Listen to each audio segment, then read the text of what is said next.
Le Mali a décidé de fermer sa frontière avec la Mauritanie. Et les conséquences sont dramatiques du côté mauritanien. Ça fait longtemps, ça fait des années que les autorités maliennes alertent sur le double jeu de la Mauritanie par rapport au terrorisme, par rapport à l'acheminement de motos où on soupçonnait la Mauritanie d'être en complicité avec les terroristes, et par rapport aussi récemment à l'arrivée des Ukrainiens. Même il y a des médias russes qui avaient ouvertement déclaré que la Mauritanie aurait facilité les Ukrainiens d'acheminer des armements vers les terroristes pour mieux déstabiliser le Mali ou bien pour mieux soutenir les mouvements terroristes. Toutes ces accusations, la Mauritanie avait toujours nié et n'avait jamais pris de mesures sérieuses pour essayer, ne serait-ce que convaincre le voisin malien ou bien les observateurs internationaux. Et cette fois-ci, le Mali a regardé là où ça fait mal et il a très bien appuyé. Pourquoi ça fait très mal? Parce que cette frontière Mauritanie-Mali, c'est une frontière stratégique pour le septel mauritanien. Parce que là, on est en fin de période d'hivernage.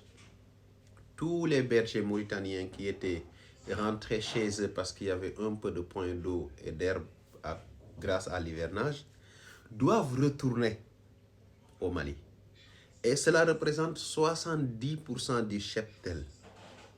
Ce sont 70% du cheptel malien du cheptel mauritanien qui doit traverser la frontière. Vous savez que la Mauritanie est un pays désertique où il n'y a pas de point d'eau hors période hivernage. Là, ce qui reste, c'est les fleuves. Le fleuve est aujourd'hui occupé par des paysans.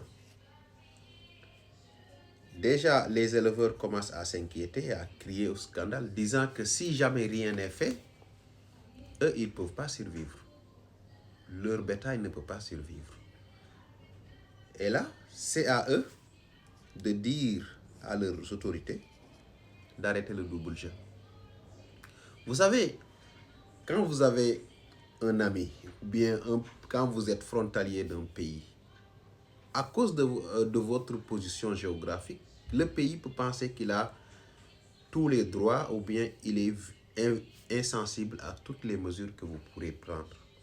Mais aujourd'hui, avec cette histoire, on voit nettement que il faut toujours faire attention, quelle que soit la nature de la localisation géographique que vous avez par rapport à un pays dont vous avez les frontières communes. Il y a des domaines où il peut faire très très très mal. Si les autorités maliennes tardent à ouvrir les frontières, le bétail de la Mauritanie sera décimé d'elle-même. Parce qu'il n'y a pas d'eau en période sèche en Mauritanie. Il n'y a pas suffisamment de points d'eau pour abreuver le bétail.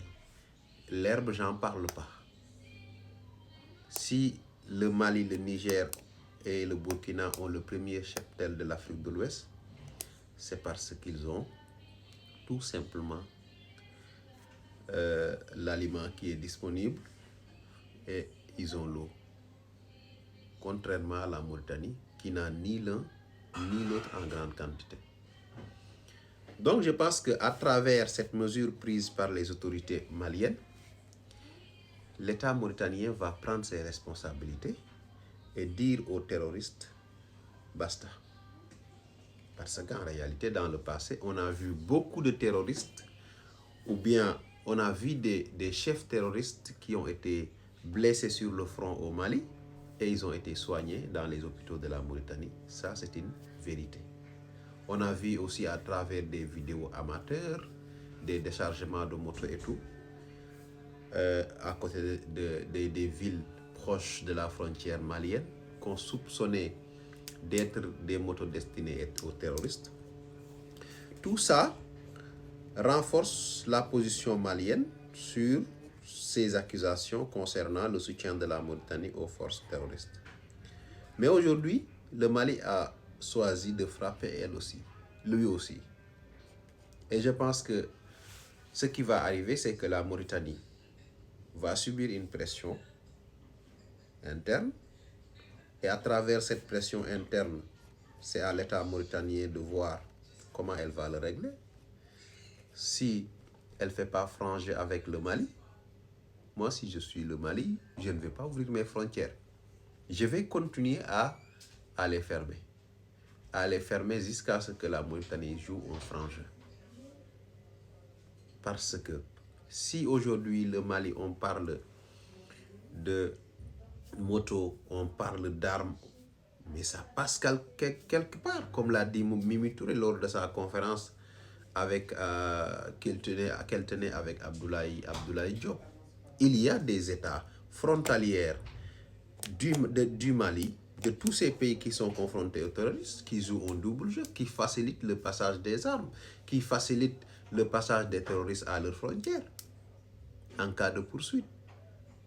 Donc, je pense que le Mali ne doit absolument pas reculer dans cette histoire-là, doit aller jusqu'au bout pour montrer à l'État mauritanien que vous avez un point que vous pouvez utiliser, mais aussi on a une arme qu'on peut utiliser.